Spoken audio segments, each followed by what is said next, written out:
பலரும் நிறைய புத்தகங்கள் படிப்பாங்க.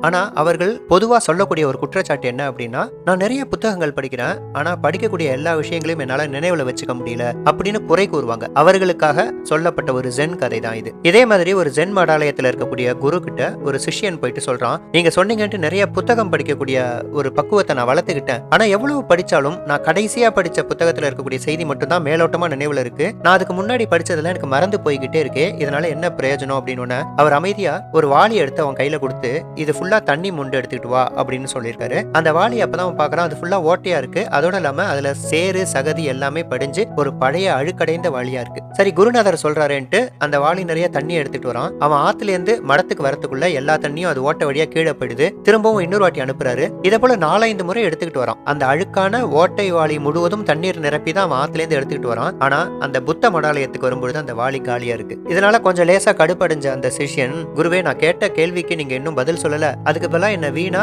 ஆத்துக்கும் மடத்துக்குமா அலக்கழிக்கிறீங்க. தண்ணியும் வீணா போயிட்டு இருக்கே." அப்படின்னு. "யார் சொன்னது தண்ணி வீணா போச்சுன்ட்டு? உன்னுடைய வாளியை இப்ப கொஞ்சம் பாரு." அப்படின்னு அவன் பார்த்துட்டு, "ஆமா, வாளி காலியா இருக்கு" அப்படிங்கிறான். "இல்ல, இந்த வாளியை நான் கொடுக்கும்போது எப்படி இருந்துச்சு, இப்ப எப்படி இருக்கு?" அப்படின்னு கேட்டோன்னே, "நீங்க கொடுக்கும்போது ஓட்டையாவும் அழுக்கா நிறைய சகதிகளோடு இருந்துச்சு. இப்ப ஓட்டைகள் மட்டும்தான் இருக்கு, ஆனா வாளி சுத்தமா இருக்கு" அப்படின்னு. "அப்படிதான் உன்னுடைய எண்ணங்களும். நீ புத்தகம் படிக்கிறதுன்றது எல்லா எண்ணங்களையும் எல்லா புத்தகத்தின் செய்திகளையும் உன்னுடைய மூளையில போட்டு சேர்த்து வச்சுக்கிறதுக்காக கிடையாது. ஒவ்வொரு முறை நீ ஒவ்வொரு புத்தகத்தின் ஒவ்வொரு பக்கத்தை வாசிக்கும் பொழுதும் உன்னுடைய மூளையும் உன்னுடைய சிந்தனா சக்தியும் தூய்மை பெறுகிறது. நீ ஓட்ட வாளியாவே இரு, கவலை இல்ல. ஆனா சுத்தமான வாளியா இருப்ப இல்லையா? அதனால உன்னுடைய எண்ணங்கள் உன்னுடைய செயல்கள் அனைத்தையும் தூய்மைப்படுத்தக்கூடிய பணியை தான் புத்தகங்கள் செய்கிறதே தவிர அதை ஒரு பொருளா உன்னுடைய மூளையில அடக்கி வச்சுக்க நினைக்காதன்னு" சொல்லிட்டு போனாராம்.